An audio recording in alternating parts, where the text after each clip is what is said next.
إياك نعبد وإياك نستعين بالله من الشيطان اللعين الرجيم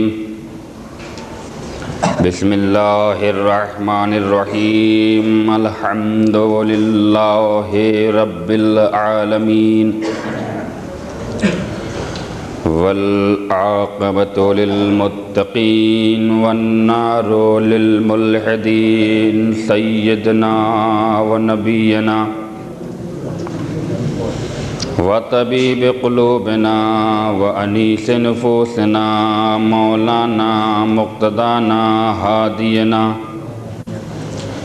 الأمي المكي المدني العرشي الهاشمي سدرة المنتهى قاب قوسين محبوب رب المشرقين والمغربين جد الحسن والحسين أبي القاسم محمد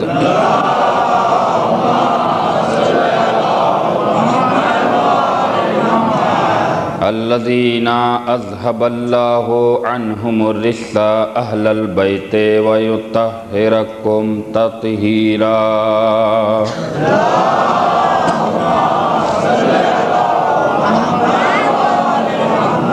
وعلى أهل بيته الطيبين الطاهرين المعصومين المظلومين المنتخبين المنتجبين ولعنة الدائمة على أعدائهم أجمعين من يومنا هذا إلى يوم الدين آمين يا رب العالمين أما بعد فقد قال سبحانه تبارك وتعالى في محكم كتابه المبين وهو أصدق الصادقين وقوله الحق بسم الله الرحمن الرحيم قل لا أسألكم عليه أجرا إلا المودة في القربى صلوات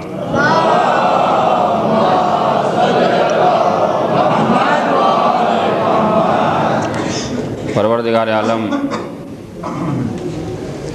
قیامت تک باقی رہنے والی کتاب میں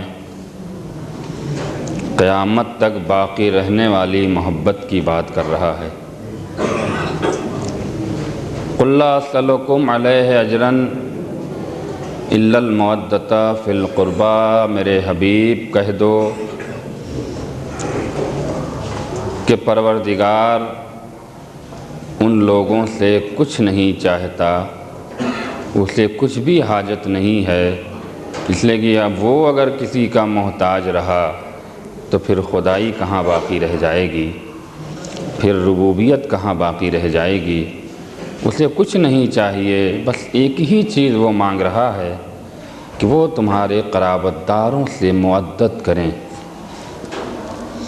میں روز سوچتا ہوں کہ تمہید میں اپنا وقت نہ ضائع کر کے فوراً اصل موضوع پہ آ جاؤں اور آپ کا قیمتی وقت ضائع نہ کروں اور اسی میں ساری گفتگو مکمل کر دوں، مگر مجھے مجبوراً ان کا انتظار کرنا پڑتا ہے کہ جن کا انتظار اب برداشت سے باہر ہے۔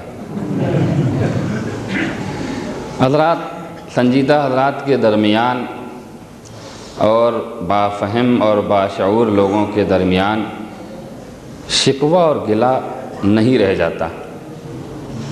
انسان اگر ہوشیار ہے، عقل مند ہے اور جان رہا ہے کہ اگر یہ چیز کمی ہے تو ہم ٹوکے جائیں گے، اور بار بار وہ بجا لائے اور بار بار ٹوکے، تو یا تو ٹوکنے والا چپ ہو جائے گا یا جس کو ٹوکا جا رہا ہے وہ اپنی ساری حرکتیں چھوڑ دے گا۔ اب آپ خود غور کریں کہ آج کی مجلس میں کیا کیا کمی ہے۔ میں روز اسے پوری کرواتا ہوں مگر ابھی تک وہ پوری نہیں ہوئی ہے۔ اب آپ سوچتے ہوں گے کہ مولانا کہاں اور کہاں لے جا رہے ہیں۔ آپ غور کریں، میں آپ سے یہ نہیں بتاؤں گا کہ وہ کیا کمی ہے، چونکہ آپ کو میں اب فقط اشارہ کروں گا اور یہ دیکھنا ہے کہ اب کتنا اشارہ لوگ سمجھتے ہیں اور کتنا اشارہ نہیں سمجھتے ہیں۔ لہذا بس یہی گزارش ہے کہ اگر پابندی وقت سے آپ آئیں تو پھر آپ کو یہ نہیں ہوگا کہ مولانا نے 1.5 گھنٹہ پڑھ دیا، 2 گھنٹہ پڑھ دیا، وہ ساری شکایت بھی ختم ہو جائے گی اور فرش مجلس سے کچھ لے ہی کے اٹھیے گا۔ یہاں پر انسان کا کچھ کھوتا نہیں ہے، یہاں سب پایا جاتا ہے۔ دیکھیے میں نے جو بات کہی ہے کچھ لوگ سمجھے ہیں، کچھ جگہ کم ہوئی ہے، تھوڑی سی جگہ رہ گئی ہے، اگر وہ بھر جائے گی تو میں گفتگو آگے انشاءاللہ شروع کروں گا۔ ایک صلوات پڑھ دیں محمد والے محمد پہ۔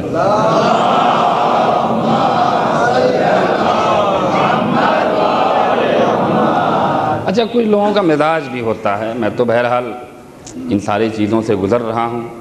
آپ کہتے رہیے سمن بکمن فہم لا، وہ گونگے بہروں کی طرح آئیں گے، بیٹھیں گے اور چلے جائیں گے۔ ان کی جگہ فکس ہے، مولانا سے 40 قدم دور بھاگیں گے، ذاکر سے 40 قدم دور بیٹھیں گے اور ایسے کونے میں بیٹھیں گے کہ کہیں آگے نہ بلا لیے جائیں۔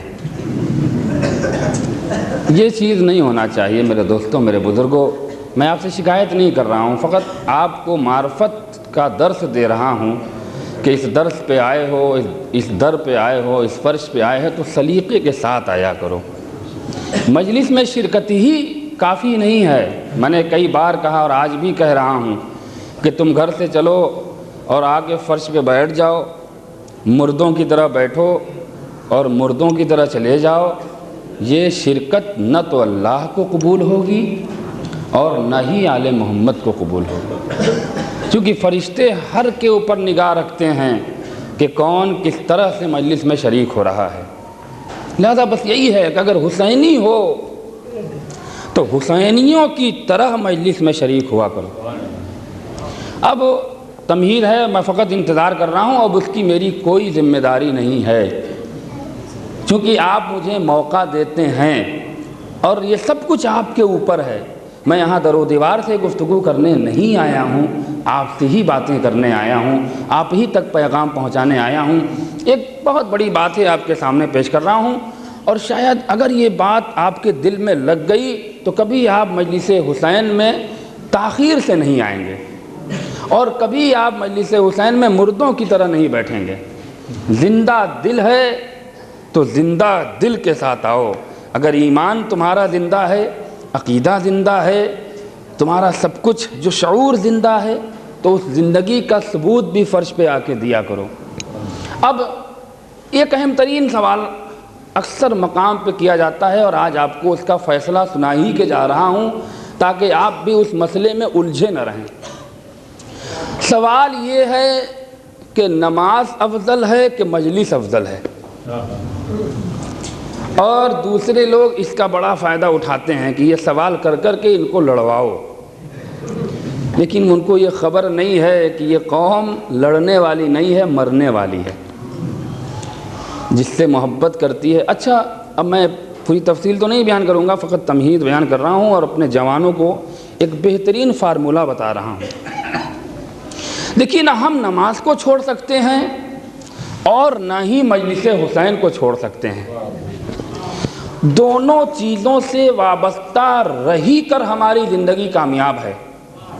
جو لوگ یہ تصور کرتے ہیں کہ ہم مجلس میں شریک ہوں گے، نماز کبھی نہیں پڑھیں گے، ہماری شفا ہو جائے گی، ان کی غلط فہمی ہے۔ جو لوگ فقط نماز پڑھتے ہیں اور یہ سوچتے ہیں کہ ذکر حسین سے کوئی فائدہ نہیں، مجلس حسین سے کوئی فائدہ نہیں، ان کی بھی زندگی بیکار ہے۔ ہمیں نماز سے بھی وابستہ رہنا ہے، ذکر حسین سے بھی وابستہ رہنا ہے، مجلس حسین سے بھی وابستہ رہنا ہے، اور جہاں نماز کی اہمیت ہے وہیں مجلس حسین کی بھی اہمیت ہے۔ اب فارمولہ دے رہا ہوں، اس کے بعد آپ سمجھیے گا، اسے یاد رکھیے گا۔ اب ہمارے امام حسین کے 3 دشمن ہیں، 3 لوگ میرے مولا کے دشمن ہیں۔ ایک تو وہ دشمن کہ جنہوں نے کربلا میں مولا کو قتل کر دیا، ٹھیک ہے، ایک وہ دشمن۔ دوسرا دشمن وہ ہے جو ذکر حسین کو مٹانا چاہ رہا ہے۔ دوسرے دشمن وہ ہیں جو یہ کوشش کر رہے ہیں کہ یہ مجلسیں ختم ہو جائیں، یہ ذکر حسین ختم ہو جائے، یہ امامباڑے ختم ہو جائیں، یہ ماتم کی صدائیں ختم ہو جائیں، یہ گریے کی آوازیں ختم ہو جائیں۔ یہ دوسرا دشمن۔ تیسرا جو سب سے ہوشیار ہے، تیسری قوم جو سب سے چالاک ہے، وہ کہتی ہے یہ چیز تو بس میں نہیں ہے، یہ چیز تو بس میں نہیں ہے کہ ہم ذکر حسین مٹا دیں اتنی آسانی سے۔ جب وقت کا یزید نہ مٹا سکا تو انہیں تو سب معلوم ہے نا کہ سارے اگزامپل ان کے پاس ہیں، سارے نمونے ان کے پاس ہیں. تو انہوں نے ایک تحریک چلائی کہ یہ سب چھوڑو، ذکر حسین مٹانے کی بس کی بات نہیں ہے، مقصد حسین مٹا دو. اللہ اکبر. فکر حسین مٹا دو. تو امام کے 3 دشمن، ایک وہ دشمن جنہوں نے کربلا میں مولا کو شہید کیا، اب ایک وہ دشمن ہے جو ذکر حسین کو مٹانا چاہ رہا ہے، اور ایک وہ دشمن ہے جو فکر حسین کو مٹانا چاہ رہا ہے. فکر حسین، مقصد حسین کو دنیا سے ختم کرنا چاہ رہا ہے، اور ہمیں ذکر حسین بھی بچانا ہے اور مقصد حسین بھی بچانا ہے. توجہ چاہ رہا ہوں، اگر ذکر حسین باقی رہا، مقصد حسین مٹ گیا، تب بھی حسین کی قربانی مکمل نہیں. توجہ چاہ رہا ہوں، جس کے لیے انہوں نے قربانی دی. اچھا ٹھیک ہے، اگر مقصد حسین پہ آپ رہ گئے اور ذکر حسین چھوڑ بیٹھے تو یہ تو بہت گری ہوئی بات ہے، انسانیت سے گری ہوئی بات ہے. تو میرے دوستوں، میرے جوانوں، میرے بزرگوں، ہمیں ذکر حسین بھی بچانا ہے اور مقصد حسین بھی بچانا ہے، اور ان دونوں کے دشمنوں سے لڑائی کرنا ہے، ان دونوں کے دشمنوں سے جنگ کرنا ہے. تو اب کیسے کریں؟ تو ذکر حسین کے لیے امام باڑ گاہ میں آنا پڑے گا، اور مقصد حسین بچانے کے لیے مسجدوں میں جانا پڑے گا. صلوات پڑھ دیں محمد والے محمد پہ.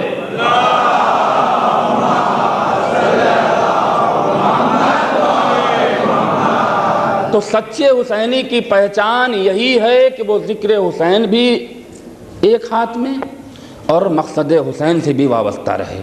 سچا حسینی وہی ہے کہ جو دونوں کے دشمن سے ذکر حسین کے لیے امام بارگاہ میں آؤ اور فکر حسین کی بقا کے لیے مسجدوں میں آؤ، تبھی تو سچے حسینی کہے جانے کے لائق ہو. بس عزیزو، یہ پیغام میں نے آپ تک پہنچا دیا ہے. اب تصور نہ کریے گا کہ مجلس کی اہمیت زیادہ ہے کہ مجلس حسین کی اہمیت زیادہ ہے. دونوں کی اہمیت ہے اور ہمیں دونوں کے ساتھ چلنا ہے. قُلْ لَا أَسْأَلُكُمْ عَلَيْهِ أَجْرًا إِلَّا الْمَوَدَّةَ فِي الْقُرْبَى. میرے حبیب کہہ دو، کیا کہہ دو، ہم کچھ نہیں چاہتے.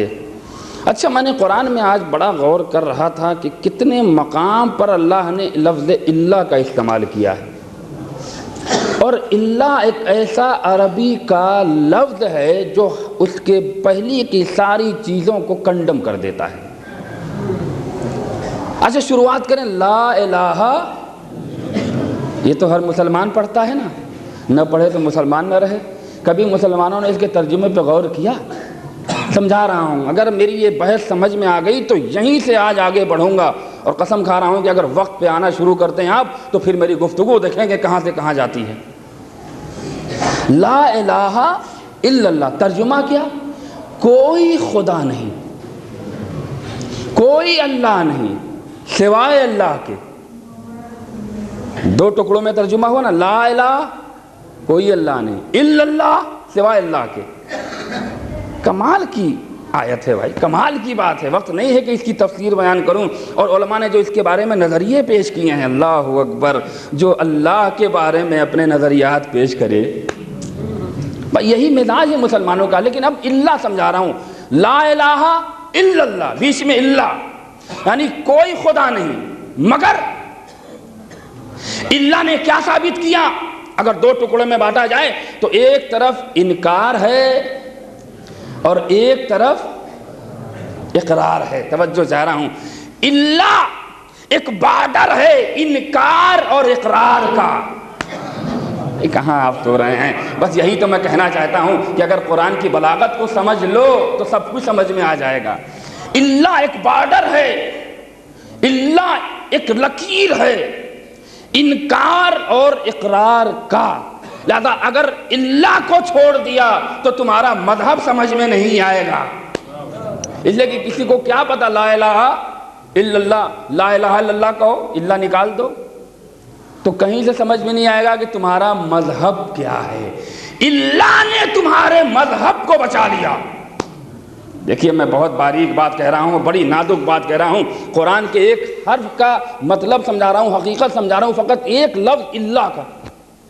تو ایک لفظ اللہ نے تمہارے مذہب مذہب کو بچایا، تمہارے ایمان کو بچایا، تمہارے عقیدے کو بچایا۔ مسلمانوں، اگر اللہ کے بارے میں اللہ نے تمہارے مذہب کو بچا لیا تو وہی اللہ پھر اللہ کہہ رہا ہے قُلْ لَا أَسْأَلُكُمْ عَلَيْهِ أَجْرًا إِلَّا الْمَوَدَّةَ فِي الْقُرْبَى۔ کچھ نہیں چاہتا اللہ ہے نا، مگر صرف تمہارے قرابت داروں سے محبت کرے۔ تو اب اللہ نے بھی بارڈر کھینچ دیا کہ اب دیکھنا ہے کون رسول سے محبت کرتا ہے، کون رسول کے خاندان سے محبت کرتا ہے اور کون نہیں کرتا ہے۔ لہذا اگر وہاں لفظ اللہ نے انسانوں کو انسان بنایا، اب اس سے آسان جملہ نہیں ہو سکتا ہے، ورنہ اگر آپ مسلمان ہونے سے پہلے جتنے مشرکے جتنے کفار ہیں ان کی ہسٹری پڑھیے، انسانیت بھی ان کے اندر نہیں تھی، یہ انسان کو نہیں پہچانتے تھے، اور اس کی زندہ دلیل یہ ہے کہ لڑکیوں کو دفن کرتے تھے، ہے کہ نہیں ہے؟ کوئی انکار کرے گا؟ تو لڑکیوں کا زندہ دفن کرنا انسانیت کے خلاف ہے کہ نہیں ہے؟ اگر یہ انسانیت کا درس لیے ہوتے تو کبھی اپنی لڑکیوں کو زندہ دفن نہ کرتے۔ تو اب ایک لفظ اللہ نے انہیں انسان بنایا۔ ہائے ہائے ہائے، مسلمانوں کیوں نہیں غور کرتے ہو؟ جب ایک اللہ قبول کر کے انسان بن گئے تو دوسرا اللہ قبول کر کے مسلمان کیوں نہیں بنتے؟ صلوات پڑھ دیں محمد والے محمد پر۔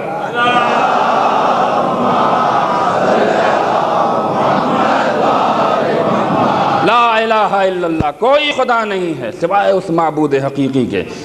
تو ایک اللہ نے انسان بنایا اور وہاں بھی اللہ ہے، اگر اس کو قبول کر لو تو مسلمان بن جاؤ گے۔ اچھا صاحب، رشتہ داری کی بات ہے، ذرا قرآن کی طرف چلیں، اور اب یہاں سے آپ کو روکنا چاہتا ہوں۔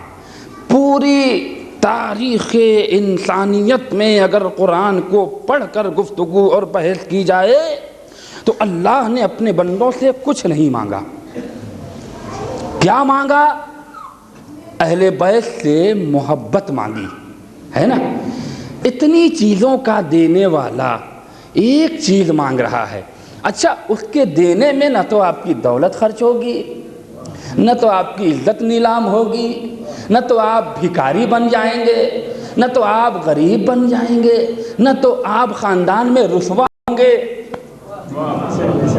کون سی چیز اللہ مانگ رہا ہے؟ اس نے تو یہ نہیں کہا کہ اگر اللہ سے قریب ہونا چاہتے ہو تو اپنا گھر بیچ کے سڑک پہ زندگی گزارو، تب تو مذہب ہی ختم ہو جاتا۔ اگر یہ شرط اللہ رکھ دیتا، کیا مانگا اللہ نے؟ مسلمانوں ذرا انصاف سے بتاؤ، کون سی دولت مانگی اللہ نے تجھ سے؟ بے شمار نعمتوں کا دینے والا مانگ رہا ہے تو کیا مانگ رہا ہے؟ کبھی انسان غور کرتا ہے؟ اچھا، کتنوں نے دیا سب کو پتا ہے، میں پڑھ چکا ہوں، میں اپنے وقت ضائع نہیں کرنا چاہتا ہوں۔ کتنوں نے دیا دنیا جانتی ہے، کتنے دے رہے ہیں اور کتنے بھاگ رہے ہیں۔ بھائی یہ قوم ہے ہی ہے کہ جہاں ملتا ہے وہاں دوڑ کے لیتے ہیں۔ ارے میں کہاں بول رہا ہوں، بس یہی میں نے کہا، اشارہ سمجھا کریے تب گفتگو میں مزہ آئے گا۔ یہ قوم ہے ہی ہے ایسی کہ جہاں ملا وہاں دوڑ کے لیا، اور جہاں دینے کی بات آئی دامن بچا لیا۔ بھائی اگر اسلام کی جنگوں کو دیکھا جائے تو سب سے زیادہ مال غنیمت لوٹنے والے کون؟ اچھا، رسول کی نگاہ نہیں دیکھ رہی تھی کہ لوٹ مار مچی ہے؟ کوئی ایک انسان قسم کھا رہا ہوں مذہب بدل دوں گا، کوئی ایک دنیا کا مسلمان کبھی آ کر ہمارے پاس یہ کہہ دے کہ میرے علی نے بھی کبھی مال غنیمت لوٹنے میں، تو جو ہمیشہ لوٹ مار کے کھانے والے ہیں ایسے لوگ دیتے بھی بہت کم ہیں۔ اچھا، دیا اللہ کو کیا نہیں دیا نا؟ تو یہ تو اللہ کی محبت کی بات ہے۔ اچھا ٹھیک ہے، اب رسول کی بات، آ رہا ہوں نا منزل پہ، رسول کی بات ہے۔ رسول زندگی کا درس دینے والا کون؟ رسول۔ انسان کو انسان بنانے والا کون؟ رسول۔ اچھا ٹھیک ہے، یہ تو مختصر سی تعریف ہے، ذرا بڑی تعریف کر دوں رسول کی۔ حدیث قدسی میں اللہ کی شان سے رسول سے کہتا ہے کہ اگر تمہیں پیدا کرنا مقصد نہ ہوتا تو پھر یہ زمین نہ رہتی، یہ آسمان نہ رہتا، یہ سورج نہ رہتا، یہ چاند نہ رہتے، یہ ستارے نہ رہتے، یہ دریا نہ رہتا، یہ پہاڑ نہ ہوتے، یہ باغ اور گلشن، یہ چڑیے، یہ ساری چیزیں، اب اس سے بڑی تعریف تو نہیں نہ ہو سکتی۔ تو وجہ خلقت کائنات کا نام محمد۔ اب جو پانی پی رہے ہو یہ محمد کا صدقہ ہے، جو سانس لے رہے ہو محمد کا صدقہ ہے، سورج کی روشنی محمد کا صدقہ، چاند کی چاندنی محمد کا صدقہ، کیا کہنا چاہ رہا ہوں، آسمان کا شامیانہ محمد کا صدقہ، نہروں کی روانی محمد کا صدقہ، انسانیت کی جوانی۔ تو جس کے صدقے میں اتنی چیزیں ملی، اب وہ کسی مقام پہ کچھ مانگ لے، ہائے ہائے آج مجمع میرا تھکا لگ رہا ہے، آج مجمع تھکا لگ رہا ہے، میں کس ربط کو جوڑ رہا ہوں؟ اللہ نے سب کچھ دیا، ایک چیز مانگی تو نہیں دیا مسلمانوں نے۔ اچھا چلو اللہ کو چھوڑو، اس لیے کہ وہ دکھائی نہیں دے رہا ہے، تمہیں کیا پتا کہ کہاں سے آیا۔ اچھا محمد کی تو تصویر ہے سامنے، محمد کی تو صورت ہے سامنے، اور کتنی محبت ہے، دیکھا نہیں ہے مگر محبت ہے۔ تو بنا دیکھے محبت کرنا تو بھی سنت ہے نا۔ تو آج ہم اپنے امام کو دیکھ نہیں رہے، ہم بھی تو محبت کر رہے ہیں، تو اس محبت پہ اعتراض کیوں ہے؟ اچھا ٹھیک ہے، میں گفتگو ہٹانا نہیں چاہتا ہوں۔ تو اب محمد نے ہمیشہ دیا، ساری نعمتیں محمد کے صدقے میں آ رہی ہیں، انسان کھا رہا ہے وہ محمد کا صدقہ ہے۔ تو جس کے صدقے میں ساری نعمتیں مل رہی ہیں، کسی مقام پہ کچھ مانگ لے، تو کون ایسا کم ظرف انسان ہے جو محمد جیسی ذات جو وہ شے مانگ رہا ہے اسے نہ دے؟ مسلمانوں ذرا انصاف سے بتاؤ، تم تو کہیں کے نہ رہے۔ اللہ نے مانگا محبت تو تم نے وہ بھی نہ دیا، اور اللہ کا رسول کچھ نہیں مانگا مگر ایک وقت آیا، کہتا ہے کاغذ اور قلم لے آؤ۔ تو کتنے مسلمانوں نے کاغذ اور قلم دیا ہے؟ تو بس یہی میں کہتا ہوں، اپنی قوم کو ایک بہترین جملے کا تحفہ دے رہا ہوں کہ کبھی ان سے ہمدردی کے بارے میں مت سوچنا، کبھی ان سے محبت کے بارے میں مت سوچنا، کبھی یہ مت سوچنا کہ یہ ہمارے ہو جائیں گے، اس لیے کہ یہ قوم وہ ہے جو نہ اللہ کی ہوئی نہ رسول کی ہوئی۔ تو آج ہمارے ساتھ یہ کیا وفاداری کر سکتے ہیں، آج ہمارے ساتھ یہ کیا محبت کر سکتے ہیں جس قوم کو نہ اللہ سے محبت رہ گئی نہ رسول سے محبت رہ گئی۔ اچھا صاحب ٹھیک ہے، ایک صاحب مجھ کو ملے کہ آپ سرکار کہاں سے رشتہ رکھتے ہیں؟ میں نے کہا یو پی کا رہنے والا ہوں۔ تعلیم کہاں حاصل کی؟ میں نے کہا لکھنؤ میں میں نے پڑھا ہے۔ کیا تعلیم حاصل کی؟ میں نے کہا یہ مجھ کو نہیں پتا۔ آپ تو ایسی بات کر رہے ہیں۔ میں نے کہا کہ دیکھیے کچھ علم، کچھ چیزیں ایسی ہوتی ہیں جو انسان کو دیکھ کے سمجھ میں آ جاتا ہے۔ بہرحال میں وہ ساری باتوں کو نہیں رکھنا چاہتا ہوں۔ جب اس نے جان لیا کہ یہ شیعہ ہے، کہتا ہے آپ لوگوں کا عقیدہ دن بدن گھٹتا جا رہا ہے۔ میں نے کہا ماشاءاللہ ترازو آپ رائے ہیں کیا کوئی؟ میں نے کہا اچھا وجہ بتائیے کیا گھٹ رہا ہے؟ کہ آپ لوگ نبی کو نیچا کر رہے ہیں اور علی کو۔ دیکھیں اب یہی ایک ان لوگوں کو خرافات کی بات ہے، ہر جگہ یہی باتیں پھیلائی جا رہی ہیں۔ ہماری طرف سے جو نفرت پیدا کی جا رہی ہے ہماری قوم سے، جو بیزاریاں، جو دوری کی جا رہی ہیں، بس ایک پوائنٹ ہے ان کے پاس، یہ لوگ نبی کو گھٹا رہے ہیں، علی کو۔ اب اس کے اوپر میں بحث کر چکا ہوں، میرا وقت نہیں ہے، میں فقط قرآن سے دلیل دینا چاہتا ہوں میرے دوستوں، میرے بزرگوں۔ اچھا ٹھیک ہے، اچھا آپ کو نبی سے محبت ہے؟ ارے سرکار ہمیں محبت نہیں ہوگی تو ہم جائیں گے کہاں؟ ہم نے کہا اچھا ٹھیک ہے، رسول سے تو اللہ نے بھی تو محبت کیا ہے۔ بھائی کہاں لے کر جانا چاہتا ہوں آپ کو؟ اگر یہ گفتگو سمجھ میں آ گئی تو پھر آگے کی ساری گفتگو آپ کے لیے آسان ہوتی چلی جائے گی۔ فقط آپ کو آمادہ کر رہا ہوں، تیار کر رہا ہوں آگے کی ساری باتوں کو سننے اور سمجھنے کے لیے۔ اچھا ٹھیک ہے، میں کہاں تک بیان کروں؟ لیکن قرآن تو قیامت تک کے لیے گواہی دے رہا ہے کہ اللہ کے نزدیک سب سے محبوب ترین نبی کا نام محمد، اور اتنی محبت ہے، قسم کھا رہا ہوں کہ کتنا قربان ہو رہا ہے اللہ محمد کی ہر ادا پہ وہ قربان۔ اور اس کی دلیل یہ ہے کہ قرآن اٹھا کر دیکھیے، اللہ نے جتنے بھی نبی کو پکارا تو نام لے کر پکارا، یا آدمہ، یا نوحہ، یا ابراہیمہ، یا اسماعیلہ، یا نوحہ، ہر نبی کو پکارا تو نام سے۔ لیکن یہاں قربانی کیوں؟ یہ پروردگار نبی نبی ہوتا ہے، عہدہ بھی ایک ہے، کمال بھی ایک ہے، رتبہ بھی ایک ہے، نبی یہ بھی ہیں، نبی یہ بھی ہیں، رسول یہ بھی ہیں، رسول یہ بھی ہیں، معصوم یہ بھی ہیں، معصوم یہ بھی ہیں، لیکن تو نے یہ دو آنکھی کی کیوں کیا؟ یہ دو رخ محبت کیوں دکھائی؟ بھائی قابل غور بات کر رہا ہوں، پوری توجہ سمجھنے کی چاہتا ہوں کہ ایک نبی کو تو نام لے کر نہیں پکارا، اچھا ایک کو کیا سب کو پکارا؟ اور جہاں محمد کی بات آئے تو اتنا قربان کہ کبھی طٰہٰ کہہ کر پکار رہا ہے، کبھی یاسین کہہ کر پکار رہا ہے، کبھی مزمل کہہ کر پکار رہا ہے، کبھی مدثر کہہ کر پکار رہا ہے۔ میں کہتا ہوں مسلمانوں، اب تم اپنی محبت کو لے آؤ اور اللہ کی محبت کو لے آؤ، اب یہ مقابلہ کرو، ترازو پہ رکھ کے تولو کہ تمہاری محبت کی قیمت زیادہ ہے کہ اس پروردگار کی محبت کی قیمت زیادہ ہے۔ توجہ چاہ رہا ہوں میرے عزیزو، طٰہٰ ہے طیب و طاہر، یاسین ہے سید و سردار، پھر کہتا ہے یا ایھا المزمل، اے چادر کے اوڑھنے والے، یا ایھا المدثر، اے کمبل کے اوڑھنے والے۔ مسلمانوں ذرا ترجمے کے ساتھ قرآن پڑھا کرو، تب بھی تمہارے عقل کے دروازے کھل سکتے ہیں۔ آیتوں کو اگر رٹتے ہو تو ترجمہ بھی تھوڑا رٹا کرو،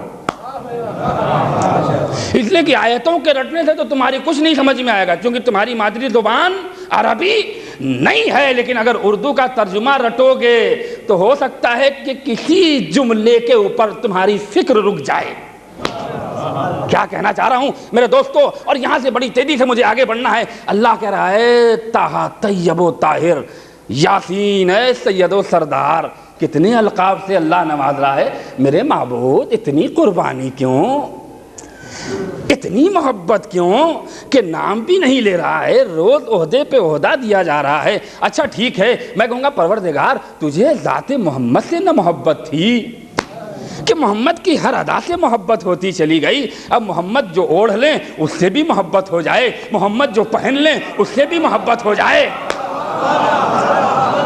بھائی اگر میرا جوان مجمع بیدار نہیں ہوا ہے، میں نے کہا ہے آج تک معاف کر دوں گا مگر کل سے کسی کو معاف نہیں کروں گا۔ اے پروردگار تجھے وجود محمد سے محبت ہے نا، تو ٹھیک ہے کہہ دیتا طیب و طاہر ہیں، سردار ہیں، لیکن ہے چادر کے اوڑھنے والے، اے کمبل کے اوڑھنے والے۔ کیا انداز ہے پروردگار کے بلانے کا، کیا محبت بھرا یہ جملہ ہے بلانے کا۔ کبھی کسی نے اس جملے پہ غور کیا؟ کیا محبت جھلک رہی ہے، کیا مودت چھلک رہی ہے۔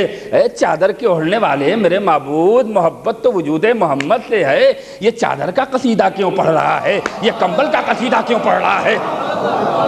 بھائی اب اگر اس دلیل کو آپ تک پہنچا لیا میں نے تو آج کی مجلس کا حق ادا ہو جائے گا، اور یہ پوری دلیل پورے مسلمانوں تک پہنچانا چاہتا ہوں۔ قرآن سے بحث کر رہا ہوں اور قرآنی دلیل دے رہا ہوں۔ میرے معبود تجھے وجود محمد سے محبت تھی تو ٹھیک ہے، تو نے طیب و طاہر کہہ دیا، سمجھ میں آ گئی بات، تو نے سردار کہہ دیا، سمجھ میں آ گئی بات، تو نے سب کچھ کہہ دیا، لیکن اے چادر کے اوڑھنے والے، اے کمبل کے اوڑھنے والے، اے مسلمانوں ذرا مجھے یہ بتا دو کہ چادر سے محمد کی کتنی دیر کا رشتہ؟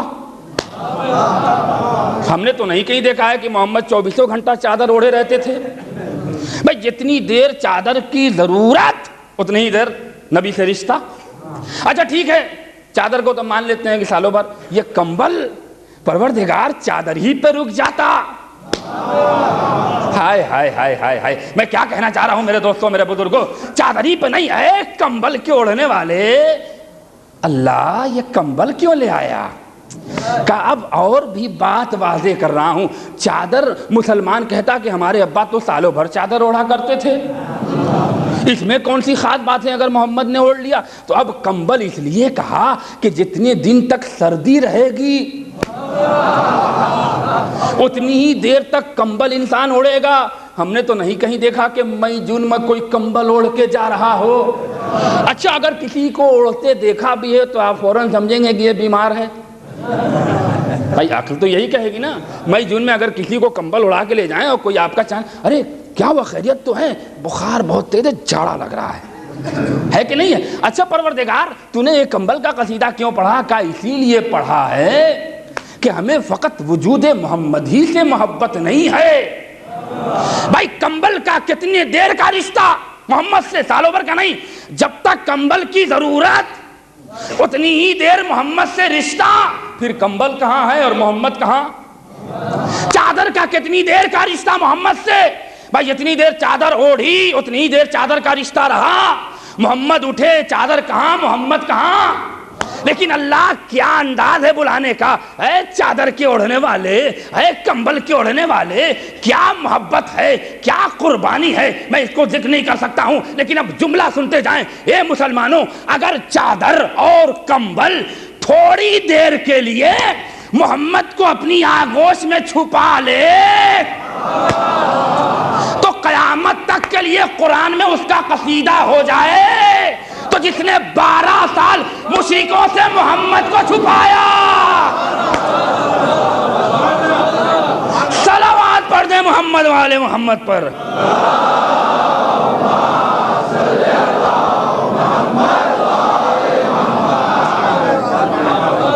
کچھ ہی دیر چادر اوڑھی، ترا مسلمانوں سے پوچھئے گا کوئی مل جائے حافظ ان کا کہ بس یہ 2 آیت کے ٹکڑے کا ترجمہ کر کے بتا دیجیے، بھاگے گا۔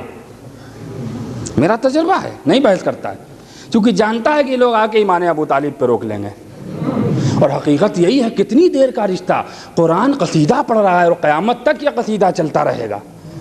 جو 12 سال محمد کو مشرکوں سے چھپائے، آج اس کے ایمان کے بارے میں شک کیا جاتا ہے۔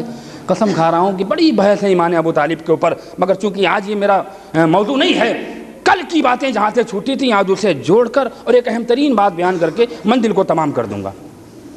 تو اب محبت اللہ کو تو محمد سے ہے، لیکن مسلمانوں کو کتنی محبت ہے کہ نہیں ہے؟ اچھا، یہ اکثر ہوتا ہے، کمبل والے ملتے بھی ہیں آپ کو خوب، آج کل تو اس کا دور ہی چلا ہے، کمبل کے ساتھ ساتھ لوٹا اور کیا کیا، چرپائی اور اسٹوپ اور پتیلی۔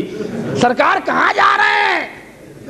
تبلیغ کرنے جا رہے ہیں۔ تو کیا لوٹے سے تبلیغ ہوتی ہے؟ اسٹوپ سے تبلیغ ہوتی ہے؟ کمبل لادنے سے تبلیغ ہوتی ہے؟ سرکار ضرورت پڑتی ہے نا، تو ہم نے کہا ٹھیک ہے، یہ ضرورت گھر پوری کرو۔ تبلیغ تو کردار سے ہوتی ہے، تبلیغ تو کیریکٹر سے ہوتی ہے۔ آج تک اسٹوپ نے کسی کو راستہ دکھایا؟ آج تک پتیلی نے کھنک کے بتایا ہو کہ نہیں؟ یہ سب ڈرامہ کیسا؟ یہ اسلام کے ٹھیکیدار بنے ہیں کیا؟ اسلام انہی کے گھر اترا جو کمبل اور اسٹوپ اور پتیلی لاد لاد کے گلی گلی، محلے محلے، شہر شہر، قبیلہ قبیلہ، گاؤں گاؤں گھوم گھوم کے تبلیغ ہو رہی ہے۔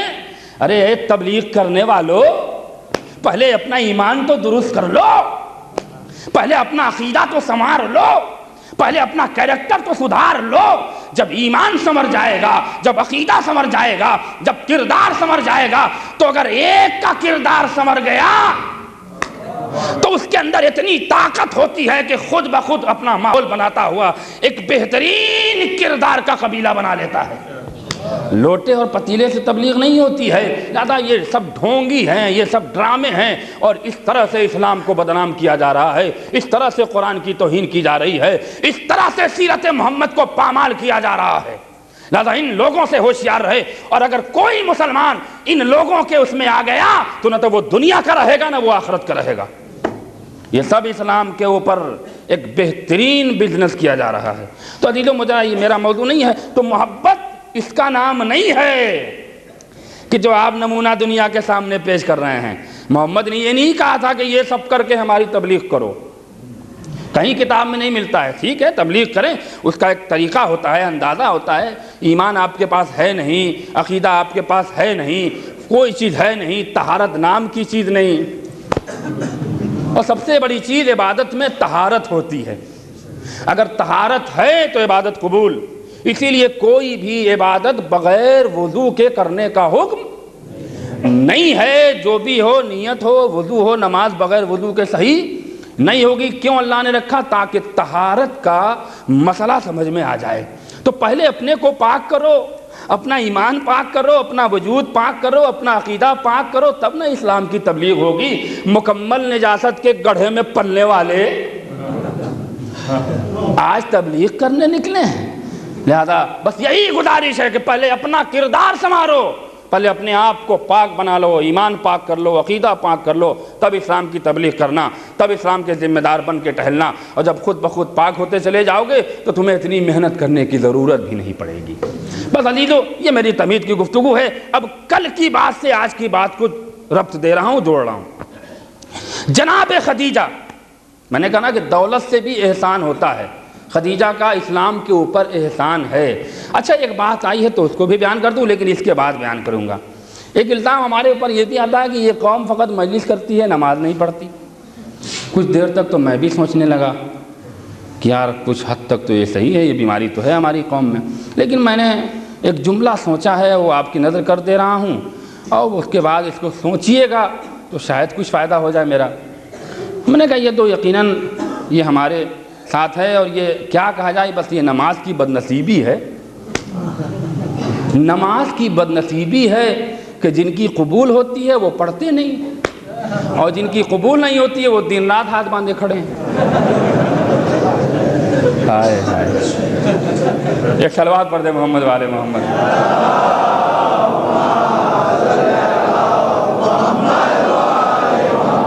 تو اب قسم کھا رہا ہوں، اب اس کا سب جو راز ہیں اسلام کے وہ پیش کروں گا، پورے عشرے میں یہی بحث کروں گا انشاءاللہ۔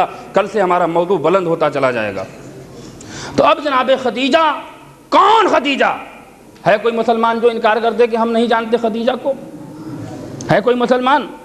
ارے سرکار حضور کی شریک حیات کا نام خدیجہ ہے، لیکن اکثر ہوا ہے کہ خدیجہ کو نگلیکٹ کیا جاتا ہے اور ان کو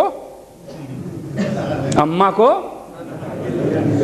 اچھا ہماری یہ سمجھ میں نہیں آتا ہے کہ رسول کی ساری زوجہ کو اماں کیوں نہیں پکارا گیا؟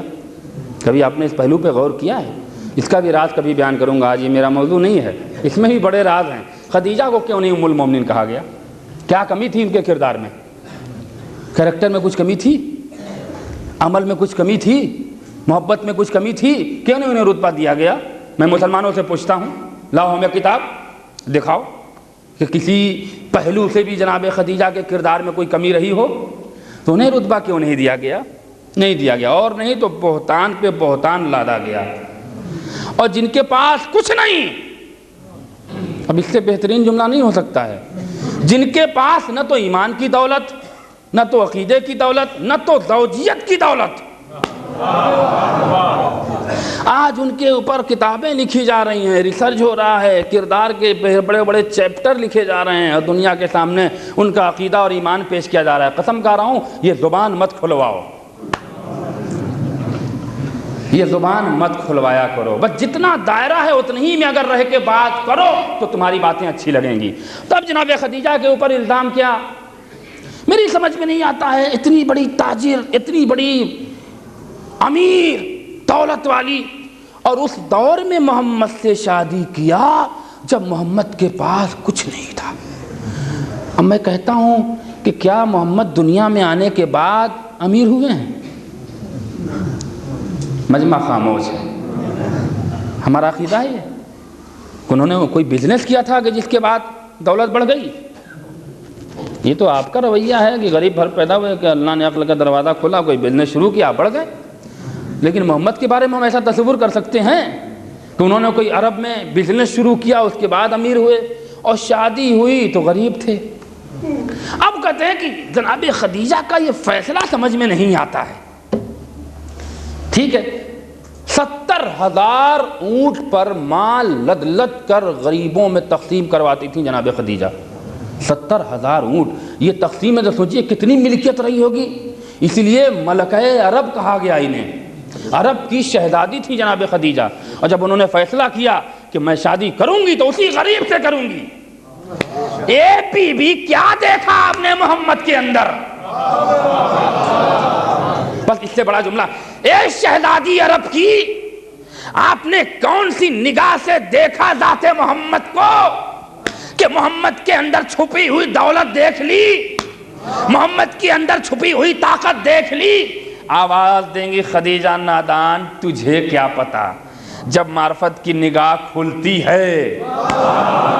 بھائی اگر میں یہ دولت تو کما چکی تھی، قبیلے کی عزت تو پا چکی تھی، لیکن عہدہ میرے پاس کوئی نہیں تھا، لہذا اب توجہ چاہ رہا ہوں، یہ خدیجہ نے جو فیصلہ کیا یہ کوئی معمولی بات نہیں ہے۔ اس دور میں جبکہ محمد کو لوگ مفلس کہا کرتے تھے، محمد کو لوگ غریب کہا کرتے تھے، سارے الزامات محمد کے اوپر، اور کس نے نسبت نہیں بھیجی؟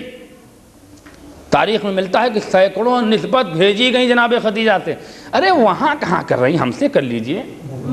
اچھا ان کا راضہ مزاجی ہے، بڑے بڑے گھر ان کے رشتے آئے ہیں، اور اس میں ماشاءاللہ سے اپنا انسان منہ دیکھے آئینے میں، کبھی ان لوگوں نے آئینے میں منہ دیکھا اس لائق تھے کہ یہ جناب خدیجہ کے شوہر بن جاتے؟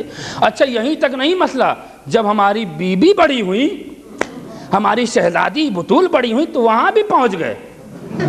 اوقات دیکھی تھی اپنی؟ آئینے میں کبھی شکل دیکھی تھی؟ کیا تھا تمہارے اندر؟ اس کے بعد دھمکی بھی، بہتان بھی، الزام بھی۔ تو تم اسلام کے ٹھیکیدار ہو، تمہیں یہ نہیں پتا کہ محمد فقط مسلمان بنانے آیا تھا، معصوم بنانے نہیں آیا۔ معصوم تو وہ بنا کے بھیج رہا تھا۔ تو جب شہزادی معصومہ تھی تو غیر معصوم سے شادی کیسے ہوتی؟ لیکن انہیں عقل پہ پردہ۔ اچھا صاحب، خدیجہ نے کیسے مسلمان کیا ہے دولت سے، وہ بھی سن لیں، اس کے بعد دلیل سنیں۔ ماں اور بیٹی کا کردار ملا کے بہت تیزی سے آگے بڑھنا ہے کہ خدیجہ مانتا ہوں کہ بہت مرتبہ ہے آپ کا، اور قربانی دی ہے آپ نے، چونکہ ان کی نگاہ معرفت نے وجود محمد کو دیکھ لیا کہ یہ تو دنیا کا غریب ہے مگر آخرت کا یہی سب سے بڑا امیر ہے۔ اس سے وابستہ ہونے کے بعد اس دولت کا بھی بھرم باقی رہ جائے گا اور وہاں کی دولت کا بھی بھرم باقی رہ جائے گا۔ اور خدیجہ نے جو فیصلہ کیا آج اسی وجہ سے عزت دار ہیں۔ بہرحال مجھے جناب خدیجہ کی سوانح حیات بیان نہیں کرنا ہے، مسلمان کیسے کیا انہوں نے، دستور کیا تھا۔ تقریباً 1200 مشرکوں کے اوپر ہزاروں درہم کا قرض تھا جناب خدیجہ کا۔ 1200 مشرک رسول خدا سے کہنے لگی آپ کیوں پریشان ہوتے ہیں، دیکھیے ہم ان کو مسلمان بناتے ہیں۔ کیا ہے معرفت؟ یہی میں نے کہا کہ اگر جس کا ایمان پاک ہوتا ہے، عقیدے میں تقویت ہوتی ہے، وہ خود بخود اس کا عہدہ بڑھتا چلا جاتا ہے۔ رسول خدا نے کہا وہ تم کیسے کرو گی؟ توجہ چاہ رہا ہوں، کہا گھبرائیے مت۔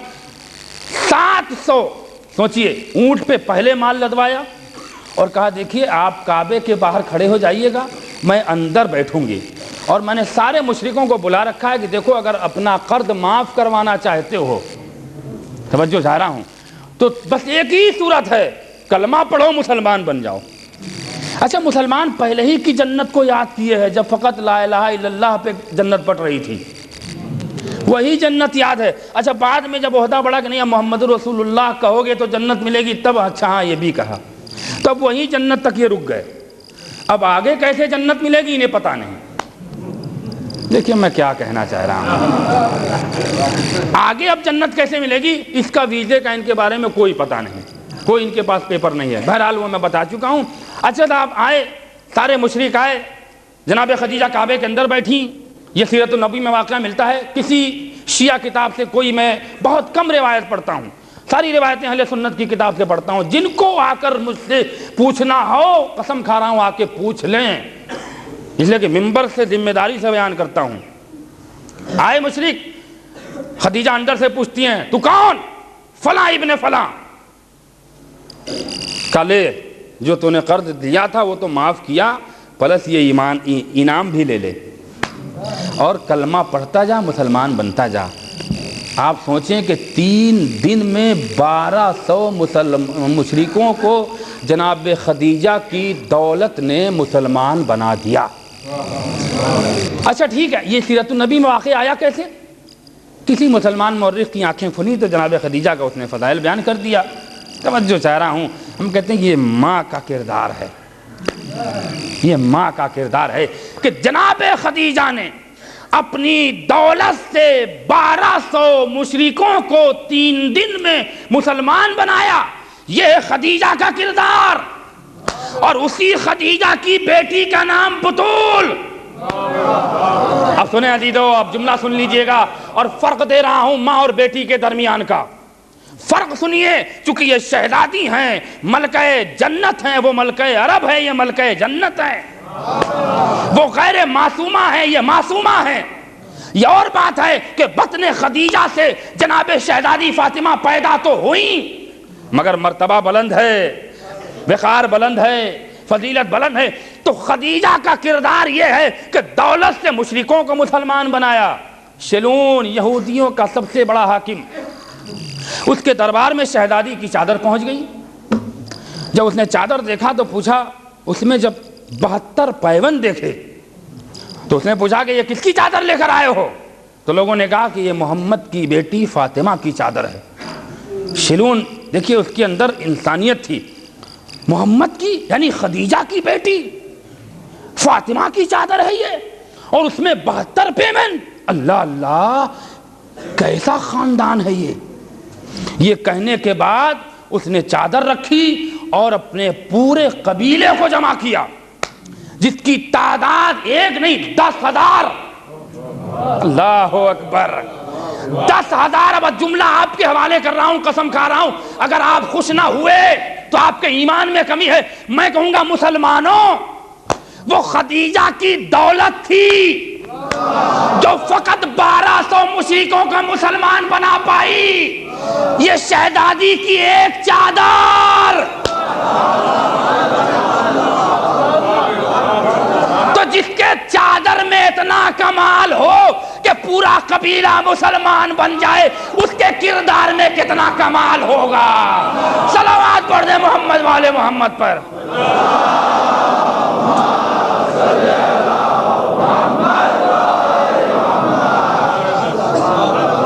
صلوات پڑھ دیں محمد والے محمد پر۔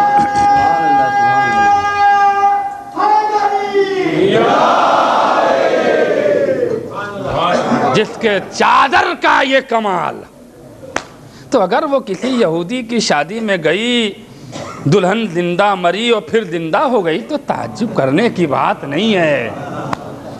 جس کے چادر کے پیوند قبیلے مسلمان بنا دیں، اس کے کردار کا کیا مقابلہ کر سکتے ہو؟ اچھا، گفتگو آگے بڑھتی جا رہی ہے، چونکہ میں آج اس لیے آپ کو آمادہ کر رہا ہوں کہ کل سے اسی سلسلے کو آگے بڑھاتا چلا جاؤں گا۔ آپ نے کبھی غور کیا ہے کہ مسلمان محمد کو تو اپنا جیسا کہتا ہے، مگر کبھی آپ نے سنا کہ کوئی علامہ نئے پیدا ہوئے ہیں جو کہہ رہے ہیں کہ علی بھی ہمارے جیسے ہیں؟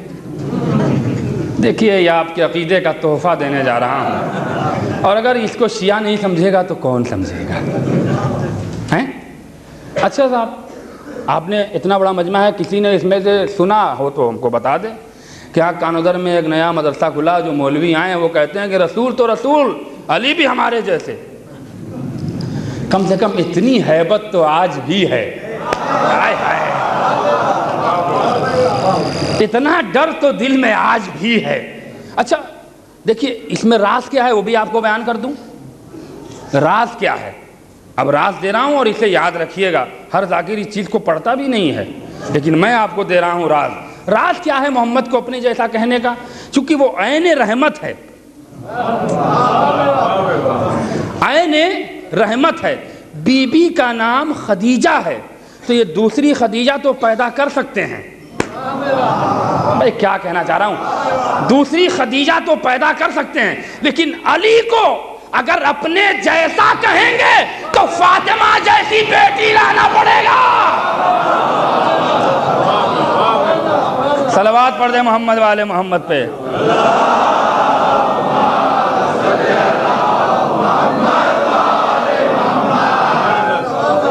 اس لیے کہ دوسری خدیجہ تو مل سکتی ہے، اس لیے کہ غیر معصومہ ہے، مگر دوسری فاطمہ مل جائے۔ اچھا چلیے، یہ تو بڑی گاڑی بات ہے، تھوڑا اور آسان کروں تاکہ اپنے جوان بھائی بھی ہماری گفتگو کو سمجھ لیں۔ اگر کوئی مسلمان کھڑا ہو گیا کہ علی ہمارے ہی جیسے ہیں، ٹھیک ہے، تو کم سے کم خندق و خیبر پہ بھی تو نظر جائے گی۔ ٹھیک ہے، علی تو لے آئے، لیکن مرہب کو مارنے والا کہاں سے آئے گا؟ اس لیے کہ جب علی اپنے جیسا تو مرہب بھی سامنے آئے گا، عمرو ابن عبدود بھی سامنے آئے گا، انتر بھی سامنے آئے گا، اور کہے گا ہمت ہے تو مار کے دکھاؤ۔ تو ہمیشہ بھاگنے والے، ہائے ہائے ہائے ہائے، ایک صلوات پڑھ دے محمد والے محمد پہ۔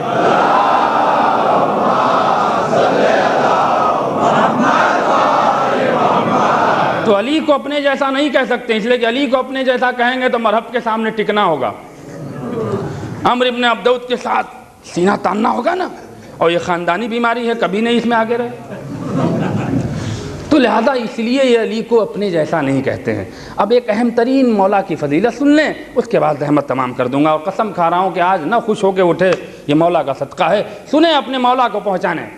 میں نے گزشتہ سال بیان کیا تھا کہ سو تو رہا ہے نجف میں مگر معجزے آج بھی باقی ہیں،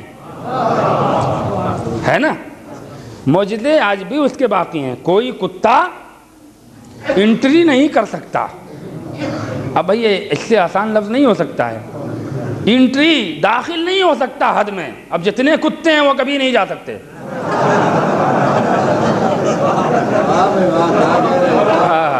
صلوات پڑھتے محمد والے محمد پہ۔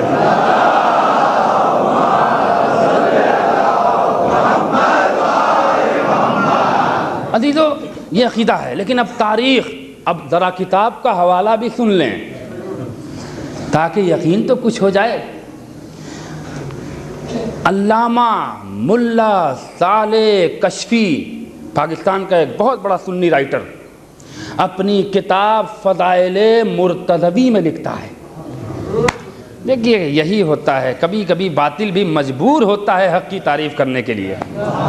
یہ قدرت کا قانون ہے، یہ فلسفہ ہے اس کا۔ اچھا ٹھیک ہے، کیا لکھا انہوں نے؟ دیکھیے جو لوگ نجف کی زیارت کر چکے ہیں، مولا کے پاس جا چکے ہیں، آپ نے، میں نے تو بہرحال سنا ہے، کتابوں میں پڑھا ہے کہ مولا علی کی جہاں قبر ہے اس کے سرہانے ایک طاق بنا ہوا ہے، اور اس طاق میں 2 انگلیاں ایسے بنائی گئی ہیں۔ یہ 2 انگلیاں، قسم کھا رہا ہوں اگر یہ واقعہ آپ نے یاد کر لیا تو اس سے بڑی محبت کی دلیل نہیں ہو سکتی۔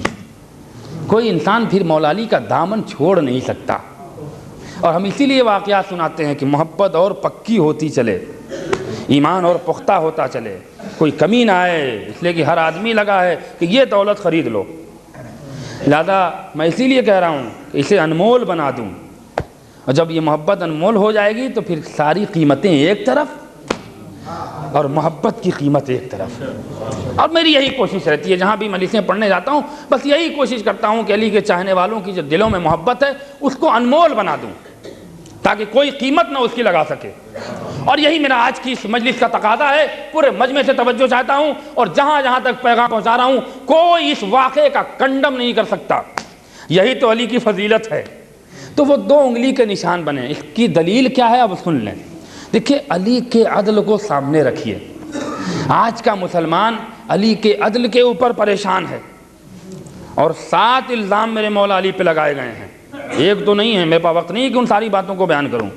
اور اس کی دلیل میں نے کسی مجلس میں دی تھی، مجھے یاد نہیں کہ میں نے پڑھا کہ جب انہوں نے جناب ابراہیم کو نہیں چھوڑا، ان کے اوپر 3 الزام لگائے تھے، تو یہ مولا علی کو کیا بخشیں گے، ان سے تو نفرتی ہے، ابراہیم سے تو نفرت نہیں ہے ان کو۔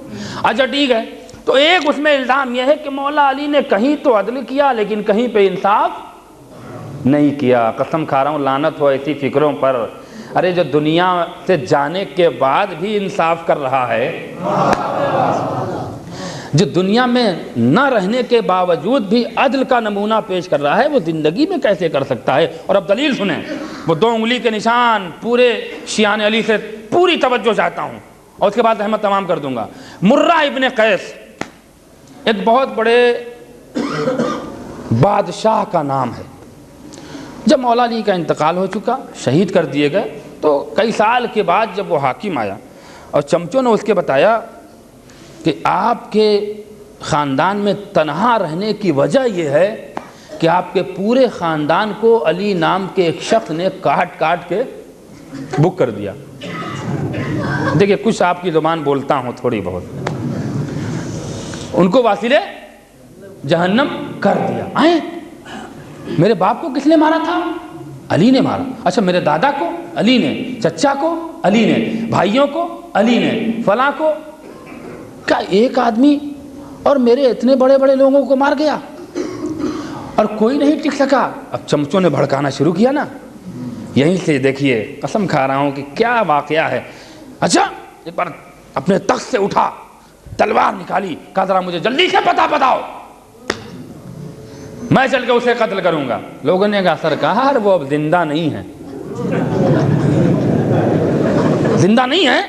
اچھا تو عرب کا دستور یہ تھا کہ جب کسی کو ذلیل کرنا ہوتا تھا اور کسی سے بدلہ لینا ہوتا تھا تو لوگ قبر سے مردہ نکال کے اس کی لاش کی توہین کیا کرتے تھے، اور لوگوں کو بتاتے تھے کہ میں اس کو ذلیل اس لیے کر رہا ہوں کہ اس نے یہ حرکتیں کی ہیں۔ یہ دستور تھا وہاں کا، عام تھا۔ اس نے کہا مر گئے ہیں, کہاں دفن ہیں؟ میں جا کے ان کی لاش سے بدلہ لوں گا اور توہین کروں گا, بتاؤں گا دنیا کو کہ اس نے میرے باپ دادا کو مارا ہے. اچھا, جب ایک مثل ہمارے ہاں بولی جاتی ہے کہ جب گیدڑ کی موت آتی ہے, یہ گیدڑ بھاگ رہا ہے اب موت کی طرف. اچھا دیکھیے گا نمونہ ان کا.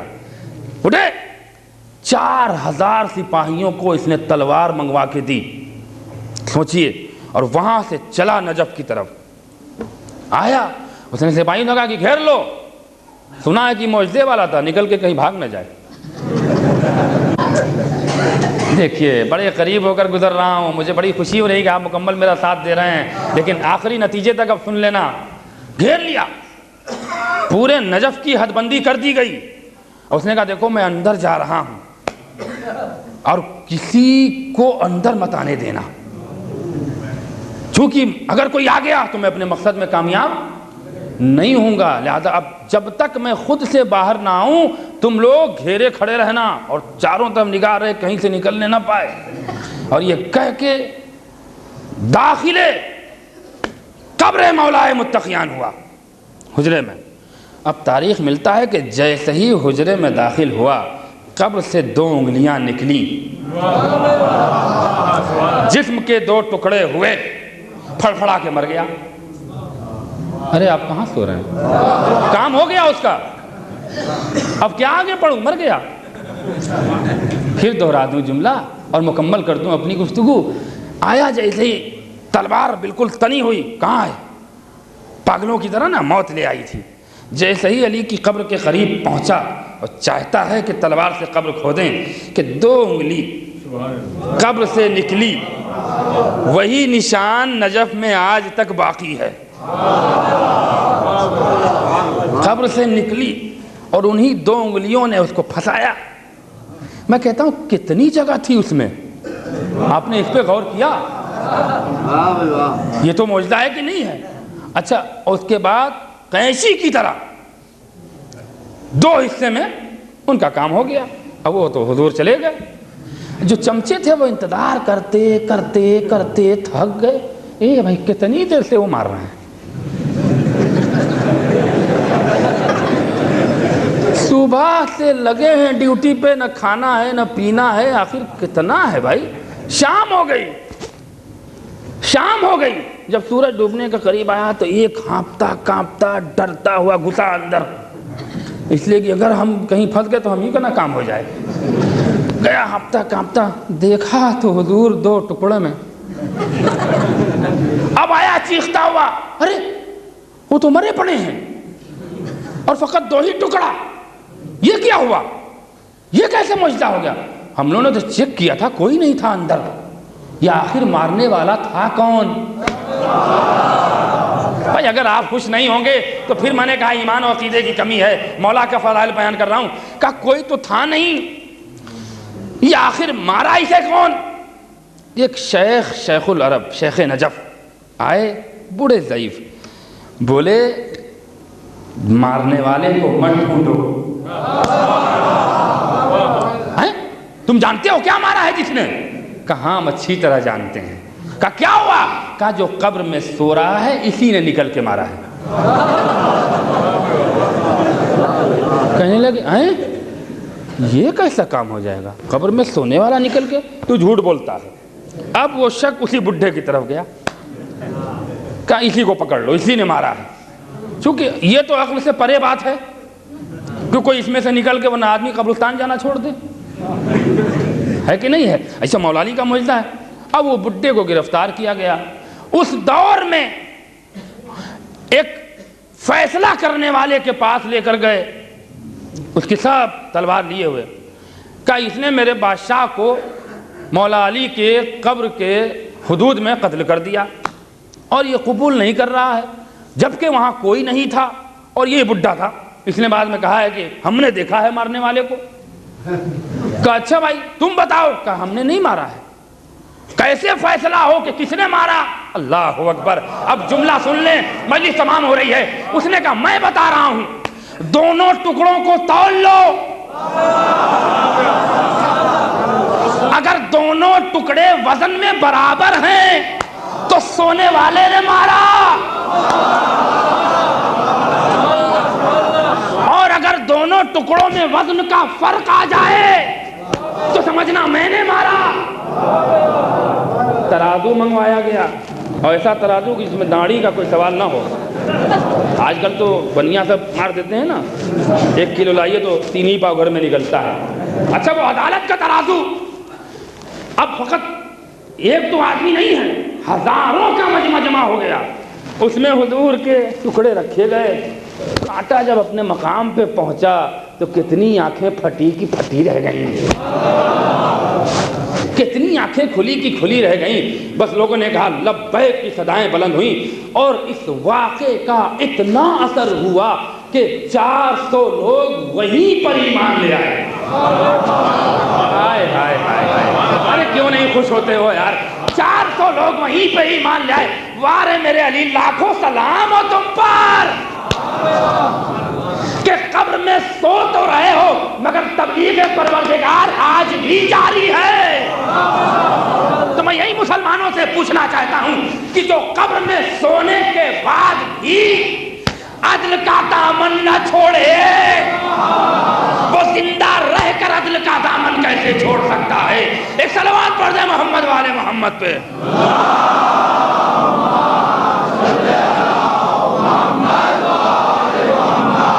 ایک اور صلوات پڑھ دیں محمد والے محمد پہ۔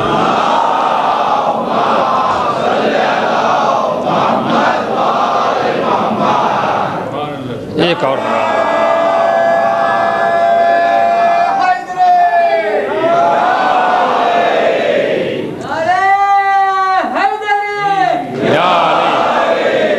تو مرہ ابن قیس، نام بھی عجیب ہے اس کمبخت کا، مرا۔ تب دنیا نے دیکھا نا، یہ 1-2 آدمی کے بیچ کا واقعہ نہیں ہے، یہ اکثر کتابوں میں، یہ میں نے جو پڑھا ہے وہ میں نے آپ کو رائٹر کا نام بتا دیا۔ تو اب جو مرنے کے بعد بھی انصاف کرے وہ زندگی میں کیسے انصاف نہ کرے، یہ تو ہماری سمجھ میں نہیں آتا ہے۔ تو یہ فقط جو زبانیں کھولی جا رہی ہیں یہ دشمنی نہیں ہے، یہ جنگوں میں مارے ہوئے لوگوں کی نسلیں ہیں جو بول رہی ہیں۔ اب اس سے بہتر جملہ نہیں ہو سکتا ہے۔ یہ خیبر و خندق میں مرے ہوئے لوگوں کی جو نسلیں چلی آ رہی ہیں، آج انہی کو نہ علی سے محبت ہے، نہ انہیں فضیلت آل محمد گوارا ہے، اور یہ تو چلا آ رہا ہے۔ بس یہی میں نے کہا کہ جس دن یہ جنگ پہ آمادہ ہوں گے اسی دن موت ان کو، اس لیے کہ جب مرہ نہ بچ سکا تو مری کیا بچے گی۔ صلوات پڑھ دیں محمد والے محمد پہ۔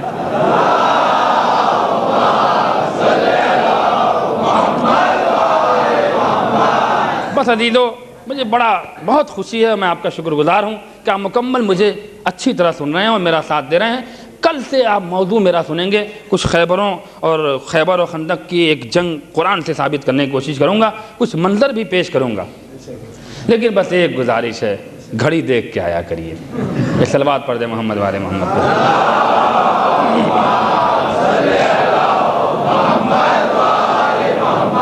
4 مجلس ختم ہو گئی، کئی مجلسیں بچی ہیں آپ جانتے ہیں بہتر، اور بس یہی ہے، کوشش یہی کرتا ہوں کہ زیادہ سے زیادہ گفتگو کروں، زیادہ سے زیادہ، مگر بہرحال ایک وقت آتا ہے کہ جہاں سے پھر فضائل سے مصائب کی طرف جانا پڑتا ہے، اور وہی معال مجلس ہے، وہی مقصد مجلس ہے، وہی مجلس کی پونجی ہے۔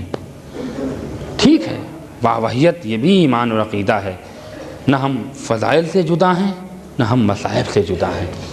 اگر دل میں فضائل سن کر خوشی ہوتی ہے تو آنکھوں میں مصائب سن کر آنسو آتے ہیں۔ اور چھٹے امام سے یہی تو وجہ تھی کہ پوچھنے والوں نے پوچھا کہ مولا آپ نے شیعہ ہونے کی ایک ہی پہچان دی ہے کہ میرے شیعہ کی سب سے پہلی پہچان یہ ہے کہ اس کے ہاتھ میں فیروزہ ہوگا، اور جو فیروزہ پہنے وہ میرا شیعہ ہوگا۔ حالانکہ اب تو میں دیکھتا ہوں کہ کافی لوگ پہننے لگے ہیں، لیکن نہ جانے اس دور میں امام نے کس مصلحت کی بنا پر کہا ہو، لیکن یہ تو ہے کہ ہماری قوم اس کا احترام کرتی ہے اور بہت سے لوگ نہیں پہنتے ہیں۔ پھر لوگوں نے پوچھا مولا یہ تو عام ہے، اصل پہچان آپ کے شیعہ کی کیا ہے؟ چونکہ لوگوں نے دیکھا نا میرے امام اصل پہچان کیا ہے؟ کہا اصل پہچان یہ ہے کہ میرا سچا شیعہ وہی ہے جو میرے فضائل پہ خوش ہو اور مصائب پہ آنسو بہائے۔ یہ ایک روایت ہوئی، اور ایک روایت 8ویں امام سے سنیے، اس کے بعد آج کے مصائب اور مجلس تمام ہو رہی ہے۔ 8ویں امام شہنشاہ خراساں ہے نا، ان سے پوچھا گیا میرے مولا کتنے خوش نصیب ہیں وہ لوگ جو کربلا میں حسین کا ساتھ دے کر شہید ہو گئے، مگر مولا کوئی ایسا عمل بتائیے، کوئی ایسا عمل بتائیے کہ ہم لوگ اس عمل کو انجام دے کر وہی ثواب حاصل کر لیں، وہی مرتبہ حاصل کر لیں جو کربلا میں امام کے ساتھ شہید ہونے والوں نے مرتبہ حاصل کیا۔ آپ جملہ سنیں گے، امام نے کہا کوئی بڑی بات نہیں ہے، شہید جو انصار اور اقربا امام کے ساتھ ہوئے ہیں اگر وہ مرتبہ پانا چاہتے ہو تو جب بھی میرے جد کا مصائب پڑھا جائے تو ایسے رویا کرو کہ جیسے تمہارا بھرا گھر اجڑ گیا۔ اور یہی نہیں ہے، یہیں پر مکمل گفتگو نہیں ہوئی، اس کے بعد مولا نے جو عجیب و غریب جملہ کہا ہے، کہا اس کے بعد جب رویا کرو تو رونے کے بعد ایک جملہ ضرور کہا کرو، یا لیتنی معکا یا ابی عبداللہ، کاش ہم بھی کربلا ہوتے تو آپ کے نصرت میں اپنی جانیں فدا کر دیتے۔ پھر امام نے کہا یہ جملہ میں نے کیوں کہا ہے، اس کی اصل سننا چاہتے ہو، یہ تمنا کیوں کی ہے؟ ہر انسان سے امام نے کہا کہ تمنا کیا کرو اور اس طرح سے کہا کرو میرے امام کاش ہم بھی کربلا ہوتے تو آپ کی نصرت میں یہ جان قربان کر دیتے۔ امام نے کہا یہ جملہ ہمیں کیوں پسند ہے سنو گے؟ یہ کہنے کے بعد کھڑے ہو گئے امام، سر سے امامہ اتارا، ابا دوش سے اتار دی، روئے اور رونے کے بعد کہا یہ جملہ مجھے اس لیے پسند ہے کہ میرا جد حسین کربلا میں عاشور کے دن ننھے علی اصغر کو گود میں لینے کے بعد جب حرملہ کے تیر سے علی اصغر شہید ہو گئے، سپرد خاک کیا تو ایک مقام شوخ ہے جو تھوڑا سا بلند مقام تھا، وہاں کھڑے ہو کر میرے جد حسین نے کیا کہا تھا؟ ارے جملہ سنیے گا، لیتکم فی یوم عاشورا جمیعا تنظرونی کیف استسقا لطفل فابعی یرحمونی، اے شیعو تم کاش کربلا میں ہوتے تو تم یہ دیکھتے کہ میں کس طرح سے اپنے چشمہ علی اصغر کے لیے پانی مانگ رہا تھا، مگر ظالموں نے رحم نہیں کیا، میرے علی اصغر کو تیر سے شہید کیا گیا۔ جزاکم ربکم لیتکم فی یوم عاشور جمیعا تنظرونی۔ امام نے پھر کہا یہ جملہ ہمیں اس لیے پسند ہے کہ اے میرے چاہنے والوں آخری وقت بھی امام ہم کو بھولے نہیں۔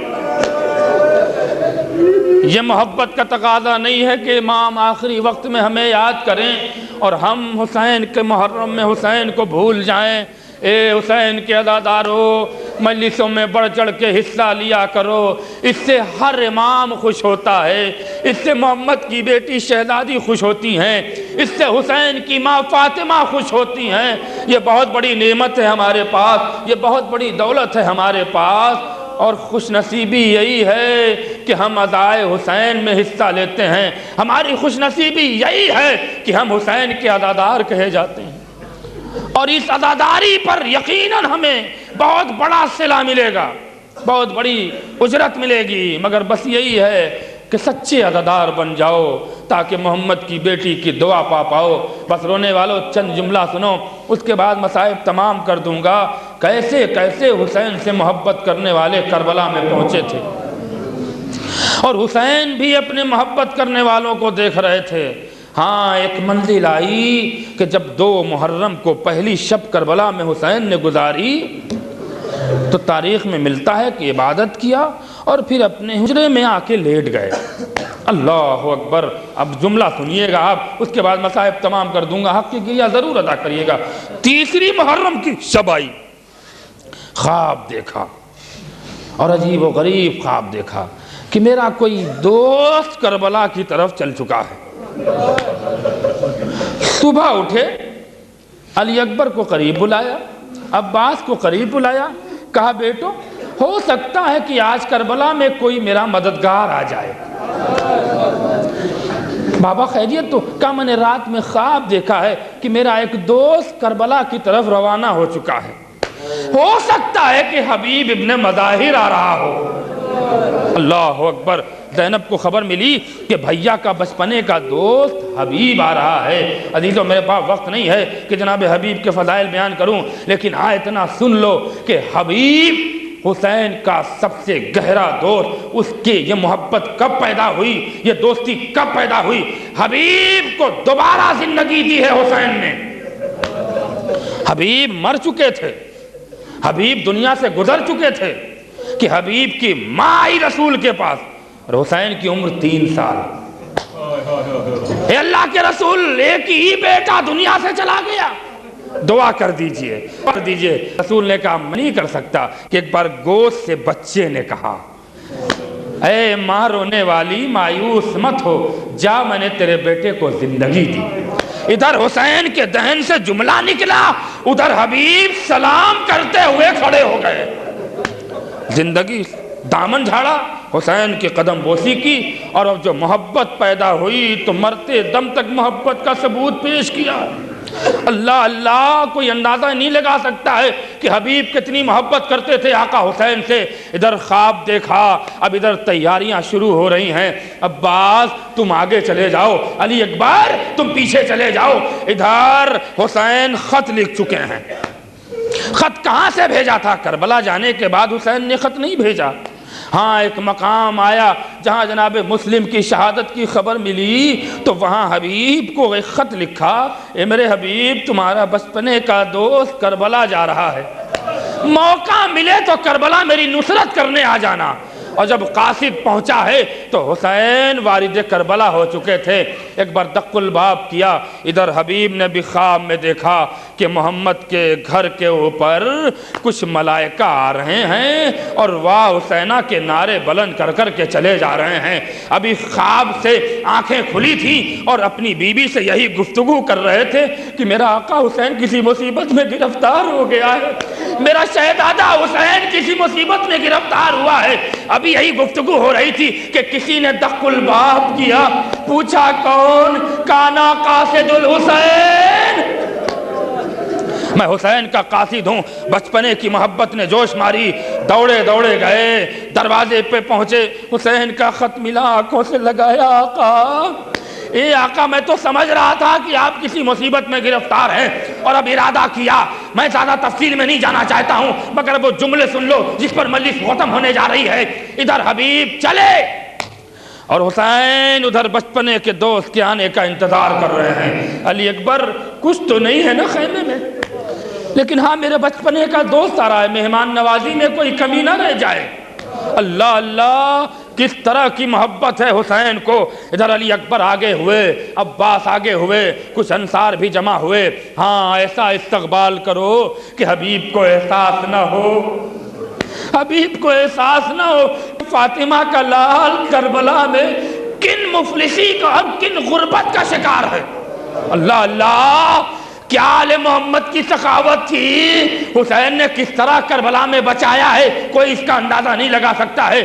ادھر ایک گرد اڑتی ہوئی نظر آئی، حسین کی نگاہ گرد پہ پڑی، ایک بار نعرے تکبیر بلند کیا اور اکبر دوڑو، عباس رکو نہیں، دوڑو. اللہ اللہ، یہ کس طرح کے مناظر ہیں. میرے پاس طاقت نہیں ہے کہ اس محبت کا تقاضا پیش کروں، لیکن حسین کی عزاداروں دو جملے اور حق مصائب ادا کرنا. علی اکبر دوڑے، عباس دوڑے اور ایک دور جا کر حبیب کے گھوڑے کو روکا. ارے چچا اور بھتیجے نے ہاتھوں پر حبیب کو گھوڑے سے نیچے اتارا، ہاتھوں پر لیا اور ایک ہاتھ حبیب کا عباس نے پکڑا، ایک ہاتھ علی اکبر نے پکڑا، اور مرحبا مرحبا مرحبا کی صدائیں بلند ہو رہی ہیں۔ ادھر حسین خیمے کے باہر کھڑے ہو کر بچپنے کے دوست حبیب کے آنے کا انتظار کر رہے ہیں۔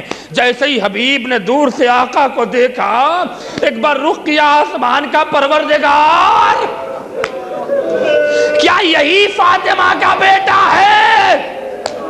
کیا یہی علی کا بیٹا ہے؟ یہی محمد کا نواسا ہے جس کے چہرے پہ کبھی اداسی نہیں دیکھی؟ اللہ اللہ، جس کے چہرے پہ کبھی غربتی نہیں جھلکی۔ آج میں اپنے آقا کو عجیب حالت میں دیکھ رہا ہوں کہ سروں سے عمامہ غبار، گرد و غبار میں بھرا ہوا ہے۔ عجیب عالم میں امام کربلا میں ٹہل رہے ہیں۔ قریب گئے، قدموں پہ سر رکھ دیا، آقا غلام آ گیا، آقا غلام آ گیا۔ حسین نے حبیب کو سینے سے لگایا، حبیب تمہیں سے تو مجھے امید تھی کہ تم کربلا ضرور آؤ گے، تمہیں سے تو مجھے ڈھارت تھی، لیکن ایک جملہ کا، اے حبیب مدینہ نہ سمجھنا،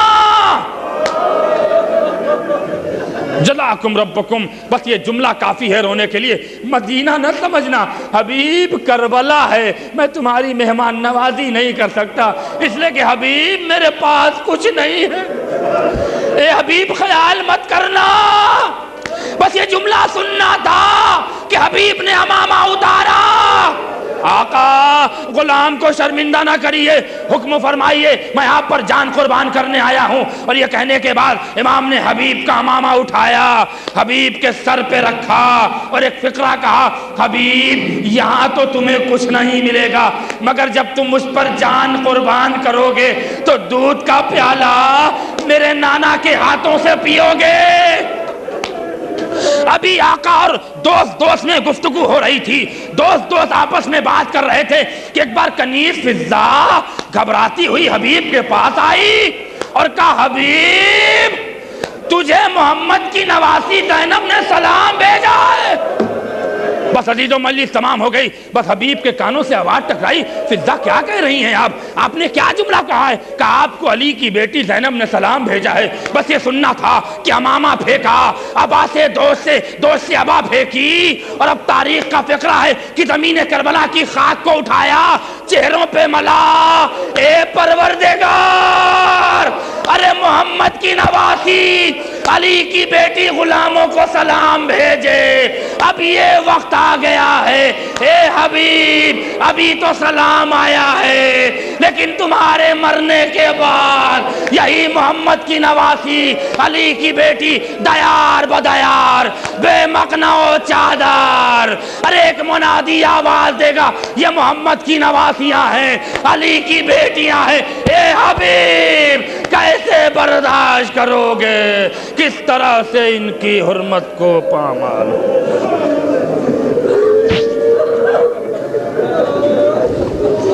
ماتم